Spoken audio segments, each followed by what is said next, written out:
That fresh morning. That fresh morning. On parle d'alimentation, Gina, ce matin. Oui, on parle d'alimentation ce matin parce que comme tu le sais, on est dans une situation assez compliquée où bien sûr avec le coronavirus et les mesures de confinement, chaque jour en fait il y a des personnes qui vont se ravitailler en denrées alimentaires dans plusieurs commerces, que ce soit des petits commerces de proximité, donc dans les quartiers qu'on appelle chez nous le malien, le boutiquier, le libanais, le mauritanien et ce genre de choses. Le mauritanien, le libanais, voilà. et Yambolo. Où ils vont, il y a d'abord ces cadeaux. Il y a d'abord la Gabopré, ensuite il y a ces cadeaux et Yambolo. Ils sont tous dans la même bande. Et après import. Donc tous alors les appelle Mbolo. Oui, tous alors les appellent Mbolo. Donc il y a toutes ces des gens vont donc se ravitailler dans les magasins de proximité parce que comme vous le savez, étant donné qu'on n'a pas le droit de se déplacer si ce n'est à l'intérieur de nos arrondissements, les gens vont donc faire le plein de vivres.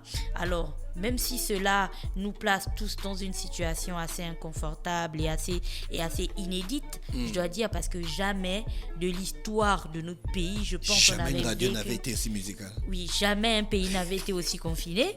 Donc on n'avait jamais vécu une situation pareille. C'est pour ça que je dis qu'elle est inédite. Et comme le disait le syndicaliste M. Minsa que l'on avait hier, on n'était pas préparé à ce genre de cas.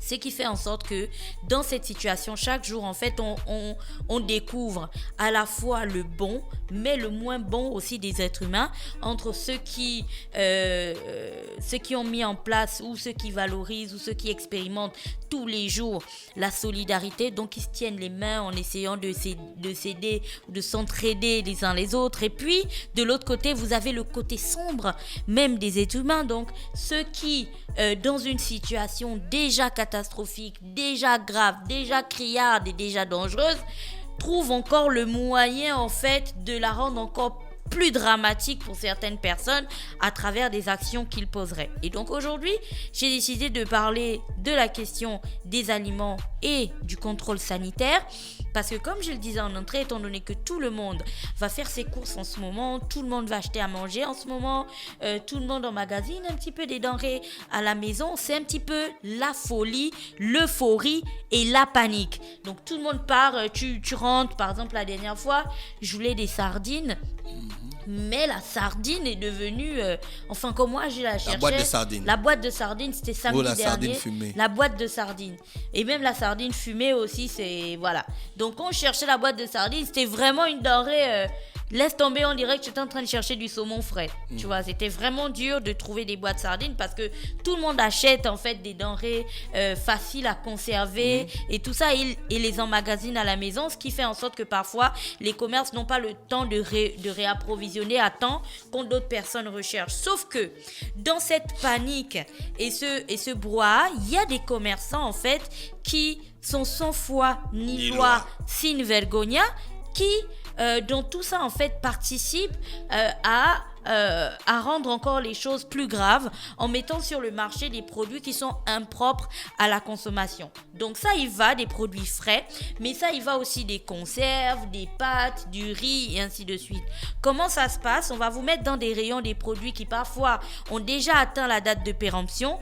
Donc, vous venez acheter des produits et tout ça, vous êtes tellement paniqué que vous mettez la main comme ça, vous grattez seulement toutes les sardines qui sont là pour que ça rentre dans votre sac. Ça peut être d'autres types de conserves, de la tomate, enfin ce que vous voulez, les conserves qu'on retrouve habituellement au Gabon. Mais ça peut aussi être des pâtes où tu vois, lorsqu'elles sont très mal conservées ou lorsqu'elles ont atteint déjà leur date de péremption, tu vas voir que les pâtes n'ont plus la même couleur, ça n'a plus la même texture, c'est pas la même chose.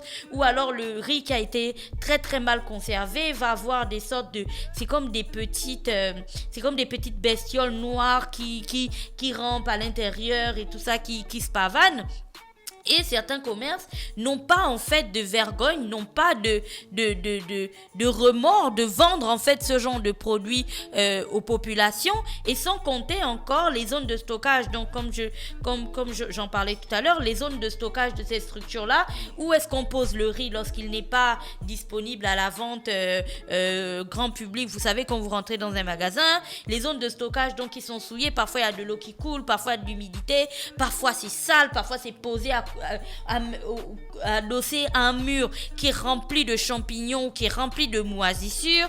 Et puis il y a le plan de travail. Tu sais, quand tu vas acheter de la nourriture en détail et que tu veux qu'on te découpe 1 kilo de poulet, il y a la partie où on découpe le poulet. Là, c'est souvent un tronc d'arbre qui est insalubre, comme ça, sur lequel on découpe le poulet. Bref, il y a toutes ces zones-là, et il y a les ustensiles qui sont aussi utilisés, qui parfois ne respectent aucune norme d'hygiène.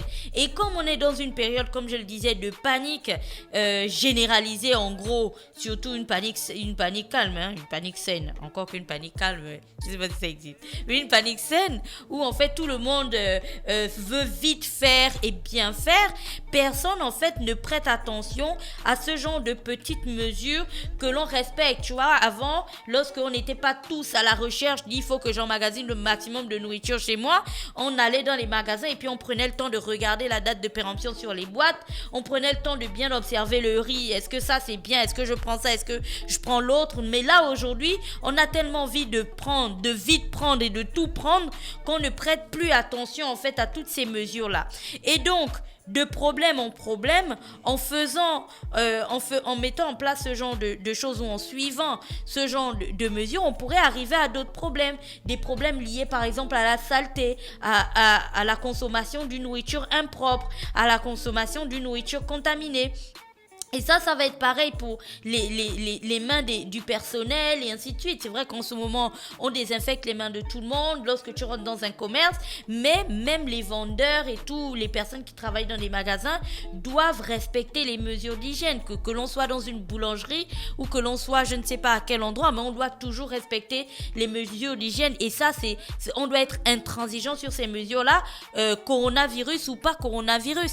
Encore qu'aujourd'hui, tu vois le nombre de personnes qui font les files d'attente devant les boulangeries. Il est donc inadmissible qu'après tous les contrôles que la Gaza s'était tapé pour comme prétexte qu'ils auraient que la quantité de production est augmentée parce que les gens veulent plus de pain, ben voilà, les gars ils vont commencer à pétrir le pain sans t-shirt et tout sur leur torse poilu qui transpire et ce genre de choses, sans gants, ou alors ils vont se gratter la tête, ils n'auront pas des têtes couvertes. Oui, il faut voir, ils n'auront pas des têtes couvertes et ce genre de choses, enfin toutes choses qui sont très peu ragoûtantes et qui ne nous garantissent pas le maximum de protection possible. Alors je parle de ça parce que pas plus tard qu'hier, la Gaza a publié, comme tu le sais, des images liées à ses missions d'inspection et de contrôle auprès des commerçants de proximité, les épiceries et les supérettes, afin de s'assurer de la bonne qualité des produits et des denrées qui étaient vendus aux populations. Et croyez-moi ou non, d'ailleurs je vous invite à aller regarder ça, vous allez avoir froid dans le dos quand vous allez voir les conditions dans lesquelles sont conservés en fait la plupart des aliments que l'on consomme, que ce soit des légumes surgelés, que ce soit des aliments surgelés, donc du poulet ou de la viande ou de la queue ou je ne sais pas. Bref, les conditions sont littéralement insalubres. Et ça, ils vont te dire, oui, la demande a augmenté, on était obligé d'emmagasiner plein de choses et tout, mais ce ne sont pas des raisons. Et c'est pour ça qu'aujourd'hui, donc, les citoyens et les consommateurs que nous sommes ou que vous êtes, ben, tout le monde doit prêter attention et doit servir de faire la police en fait. Chacun doit faire sa propre police. Si vous allez dans une boulangerie et qu'au moment où on est en train de vous servir le pain, vous jetez un petit regard, vous voyez qu'à la cuisine, comme l'image qui est en face de moi, vous avez la pâte du pain qui est posée à même le sol, ben vous devez absolument dénoncer ce genre de fait. Si vous allez acheter du poulet ou je ne sais pas chez un commerçant et que vous voyez que les sacs de poulet, les cartons de poulet sont posés à même le sol, vous devez absolument appeler les équipes de la Gaza. Si vous allez acheter à manger et que vous vous rendez compte que l'endroit où est entreposée la nourriture est rempli de champignons crades et noir qui recouvre l'espace où est posée la nourriture, vous devez absolument en informer les autorités parce que c'est une question de santé publique et le corona ne doit pas être un prétexte à la saleté. Le corona ne doit pas être un prétexte au manque d'hygiène alimentaire parce que, comme je le disais, là on est en train d'affronter un problème, donc celui qui est lié au corona, mais on va sortir de là et affronter quel autre problème?